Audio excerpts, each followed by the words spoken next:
नमस्कार दोस्तों, आपका स्वागत है हमारे पहले पॉडकास्ट में, जो कि अवनीश जी के साथ है। मेरा नाम भी अवनीश पाल है और ये अवनीश यादव जी हैं, जिन्होंने अभी CISF पूरा एग्ज़ाम क्वालिफाई कर लिया है और इनका ज्वाइनिंग लेटर आ चुका है। ठीक है, तो हम इस पॉडकास्ट में इनसे कुछ ऐसी क्वेश्चन पूछेंगे, ऐसी चीज़ें जानेंगे जो कि हम तैयारी कर रहे हैं, हम कैसे क्रैक कर सकें। इनके कुछ सीक्रेट होंगे, क्योंकि काफ़ी लोग एग्ज़ाम देते हैं लेकिन कुछ ही लोग सिलेक्ट हो पाते हैं। ठीक है, तो ये उन लोगों में हैं जो ये सिलेक्ट हो चुके हैं, तो हम उनसे ये सीक्रेट जानने की कोशिश करेंगे कि अगर हम तैयारी करें तो किस तरीके से स्टार्टिंग करें और किस तरीके से प्रिपेयर करें और किस तरीके से इसको एग्ज़ाम को हम भी क्वालिफाई करके हम भी सिलेक्ट हों।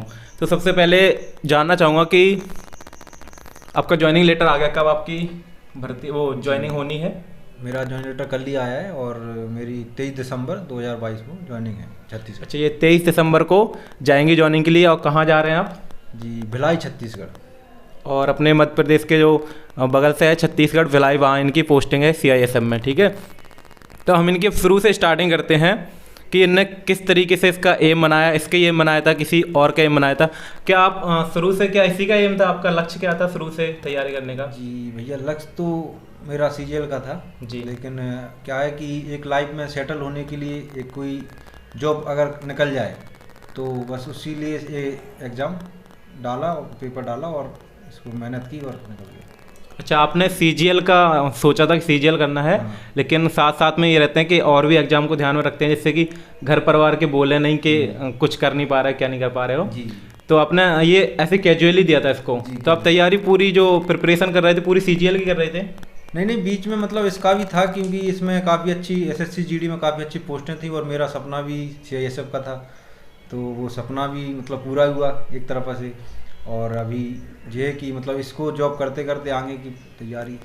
अच्छा, तो हम जानना चाहेंगे जो कि हमारे मतलब की चीज़ें हैं, क्योंकि हम सब भी प्रिपरेशन कर रहे हैं और कुछ ना कुछ जॉब की। तो आपने ये CISF जो तैयारी स्टार्टिंग की है, इसकी पहले दिन से मतलब आपने किस तरीके से इसकी प्लानिंग की है? क्या सोचा था? एग्जाम पैटर्न को पहले समझने की कोशिश की थी? क्या चीज़ें आपने समझने की कोशिश की थी जब फर्स्ट डे से स्टार्टिंग की थी आपने?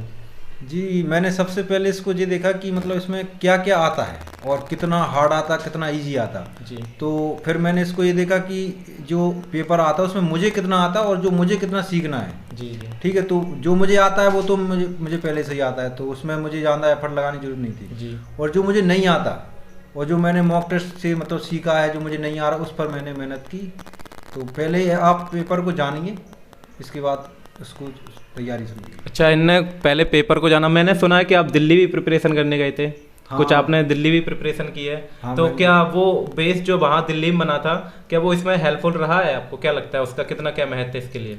इसका मेरे हिसाब से 100% पूरा उसी का महत्व है। अच्छा, ये दिल्ली गए थे 1 साल के लिए? जी, एक साल के लिए इन्होंने दिल्ली में प्रिपरेशन की है और उसका इन्होंने 100% दिया कि जो कुछ वहाँ पढ़ा था वो इन्हें इसमें हेल्पफुल रहा और इसे क्रैक करने में हेल्पफुल रहा। तो वहाँ ऐसा क्या है कि हम ग्वालियर रहते हैं और दिल्ली की पढ़ाई, ऐसा क्या वहाँ डिफरेंस है कि वहाँ का पूरा हेल्पफुल रहा? मतलब क्या चीज़ बताना चाहेंगे, दिल्ली में क्या स्पेसिफिक था जो हेल्पफुल रहा?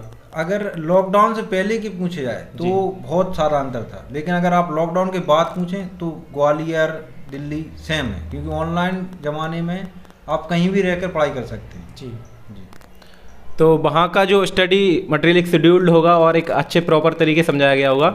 और बाकी जब हमारा लॉकडाउन हो गया था, ठीक है, उसके बाद तो सेम ही ऑनलाइन, चाहे आप ग्वालियर रहो, चाहे घर रहो, चाहे दिल्ली रहो, एक ही हो गया था। तो उनका ये कहने का था, लेकिन 1 साल जहाँ वो प्रिपरेशन की थी पूरा उसका पूरा रहा था मैटर, जी, पूरा कैसा मैटर रहा था। तो आप थोड़ी स्ट्रेटजी बताएंगे कि वहाँ की कैसी पढ़ाई करते थे सब्जेक्ट वाइज, किस पे ज़्यादा फोकस करते थे, किस तरीके से पढ़ाई करते थे, पढ़ाई के बारे में? जी, वहाँ पर मैंने 2 ही कोचिंग ज्वाइन की थी, मैथ और इंग्लिश। जी, किस पे की थी? आप नाम बताना चाहिए उनके? मैथ मैंने राकेश यादव पर। जी, और इंग्लिश मैंने एक क्रिस्टोफर सर है वहाँ पर, जी, मुखरीनगर में काफ़ी फेमस है जी। उनके यहाँ पर की थी। आपने 2 कोचिंग की थी और उनकी जो जैसे बताते थे वैसे प्रिपरेशन किया आपने? हाँ, वैसे तो ही। उनका कुछ वही चीज़ें जानना चाह रहे हैं कि हम अगर प्रिपेयर करें ना, मैथ आता है उसमें, इंग्लिश आती है और 2 सब्जेक्ट और आते हैं ना? हाँ, उसमें क्या है कि 5 रहते, आपको 4 करने पड़ते और हिंदी और इंग्लिश में आपको एक चूज़ करना पड़ता। जी, अगर आपकी हिंदी अच्छी है तो आप हिंदी को चूज़ कर लीजिए, और अगर आपकी इंग्लिश अच्छी है तो आप इंग्लिश को चूज़ कर लीजिए। जी। आप कितने घंटा पढ़ा करते थे उसके लिए? जी, आप नॉर्मल 5-6 घंटे पढ़ाई कीजिए, 5-6 घंटे में क्रैक हो जाएगा। जी। और रेगुलरली 5-6 घंटे Regular हम 5 घंटे। 5-6 घंटे पढ़ाई करेंगे उसका तो आराम से क्रैक हो जाएगा। regular। और बाकी आप इसके अलावा फ्यूचर प्लान क्या है, कुछ बताना चाहेंगे फ्यूचर के बारे में कि आप क्या, अब ये तो हो गया है ठीक है, इसके बाद यहीं रोकना चाहेंगे, इसी करना चाहेंगे कि कुछ और अभी तो मैं आगे जाना चाहूँगा, इसी फील्ड में आगे जाना चाहूँगा कि यूपीएससी के थ्रू मैं सीएपीएफ की तैयारी करूँगा, ट्रेनिंग के बाद उससे असिस्टेंट कमांडर के लिए अप्लाई करूँगा।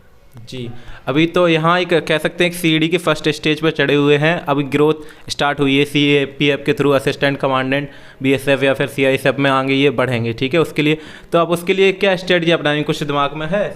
हाँ है कि अभी तो कोई नहीं है फिलहाल, 1 साल के लिए, 1 साल तो मैं ट्रेनिंग पर निकल जाएगा मेरा पूरा।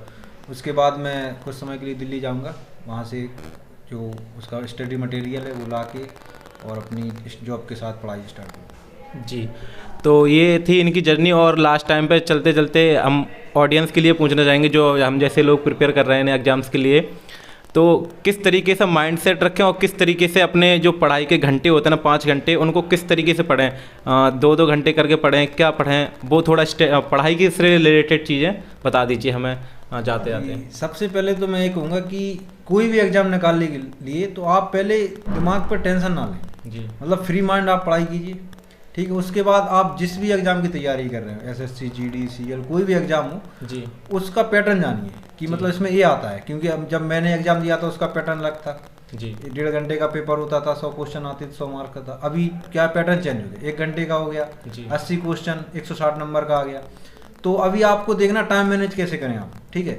आप मॉक टेस्ट दीजिए जी, मॉक टेस्ट से आप दीजिए कि मेरी कमी कहाँ पर आ रही है जी, आप वहाँ पर देखिए कि ऐसे मान के चलो आपका रीजनिंग बहुत अच्छी है जी, ठीक है, और आपके रीजनिंग में ये क्या 2 टॉपिक से आपके क्वेश्चन हर बार कट जाते, तो आप ये क्या वो 2 टॉपिक से जो आपके हर बार क्वेश्चन कट रहे हैं आप उन्हें बहुत अच्छे से क्लियर कीजिए ताकि वो दोबारा ना कटें जी। इसके बाद आप मैथ में आप जो टॉपिक आपके बहुत अच्छे हैं, आपको पता है कि आपने ना भी पढ़े तब भी आपका एक क्वेश्चन गलत नहीं होगा, तो आप उन पर और टाइम ना दें क्योंकि वो आपका ऑलरेडी अच्छा है जी। आप जोन से टॉपिक के आपके परसेंटेज प्रॉफिट लॉस जोन से टॉपिक के आपके क्वेश्चन गलत हो रहे हैं वो टॉपिक उठाइए, 1-2 दिन उस पर मेहनत कीजिए, फिर आके मॉक टेस्ट दीजिए, देखिए उसका क्वेश्चन गलत हो रहा है या नहीं, मतलब जो आपका गलत हो रहा है उस पर आप ध्यान दीजिए। और वैसे ही हिंदी प्रैक्टिस से लगाइए, जो आपका जो चीज़ गलत हो रही है उस पर ध्यान दीजिए, जो आ रहा है आपको बहुत अच्छे से उसको आप बाद में थोड़ा बहुत भी देख लीजिए तो क्योंकि वो गलत नहीं होगा। जो अगर आपको नहीं आ रहा आप उसको बहुत अच्छा कीजिए, उस पर मेहनत कीजिए कि ये गलत क्यों हो रहा। आप क्या लोग ऐसा करते हैं कि मेरे साथ दोस्त हैं और काफ़ी दोस्त का नहीं हुआ, दुख है, और काफ़ी दोस्तों का हो भी गया कि जो दोस्तों का नहीं हुआ वो क्या करते थे कि मान के चलो मैथ पूरा मॉक टेस्ट लगा रहे, अब उनके नंबर आ गए काफ़ी, ठीक है, लेकिन अब उन्होंने क्या किया कि वो खुश हो गए जी, ठीक है, अगले में उनके नहीं आए फिर वो दुखी हो गए जी। अब उन्होंने क्या किया कि ऐसे मान के चलो उनका मैथ है, अब उनको कुछ टॉपिक बहुत अच्छे आते जी और उनके नंबर भी नहीं कट रहे, लेकिन वो क्या करते उन्हीं टॉपिक को लगाते क्योंकि उनका उनमें इंटरेस्ट आ रहा है। अब इंटरेस्ट जगाना है आपको पेपर निकालना ही तो आपको देखना पड़ेगा जी। तो अगर आपको जो टॉपिक नहीं आ रहा आप उन पर पढ़ाई कीजिए, मॉक टेस्ट लगाइए रेगुलर, 2-3 दिन में 1 दिन मॉक, क्योंकि अब ये आपके पास मुश्किल से 1-1.5 महीना हो जाए, आपका जनवरी में शायद एग्जाम होगा जी, ठीक है ना। तो अभी आप मॉक टेस्ट दीजिए ज़्यादा, और जो नहीं आ रहा आप उसको एक मतलब जो मॉक टेस्ट में जो नहीं आ रहा आप उसको उस टॉपिक को उठाइए और उसकी प्रैक्टिस कीजिए, ठीक है। और एक चीज़ है कि मॉक टेस्ट में अगर आपके नंबर कम भी आ रहे हैं तो मेन चीज़ है आप मतलब डिप्रेशन में ना जाए जी, मतलब नॉर्मल हाँ कि रहे हो जाएगा, ठीक है। अच्छा अगर मेरे 2 टॉपिक से क्वेश्चन कट गए, मैं 2 टॉपिक अच्छे करूंगा और फिर मॉक टेस्ट दूंगा, फिर आपके नंबर बढ़ेंगे जी जी, ठीक है ना। और एक बस पॉजिटिव रहिए, अपना फ्यूचर आपके हाथ में जी निकल जाएगा। तो जो लास्ट में स्ट्रेटजी जो आपके लिए बताई है ये सबसे महत्वपूर्ण चीज़ है, क्योंकि यही मैटर करता है कि हम क्रैक कर पाएंगे या नहीं। इनके दोस्त हैं कुछ रह गए हैं, बाकी अब वो नेक्स्ट टाइम सीखेंगे तो वो भी करेंगे। तो मेन चीज़ बताइए कि सबसे पहले कोई एग्जाम को क्रैक करने के लिए सबसे पहले उस एग्जाम को पढ़ना होता है कि उस एग्जाम में क्या पूछा जा रहा है, किस लेवल की चीज़ें पूछी जा रही हैं और किस चीज़ पर हमें फोकस करना चाहिए, हमें क्या आता है और क्या नहीं आता है, ये चीज़ें ध्यान रखनी चाहिए।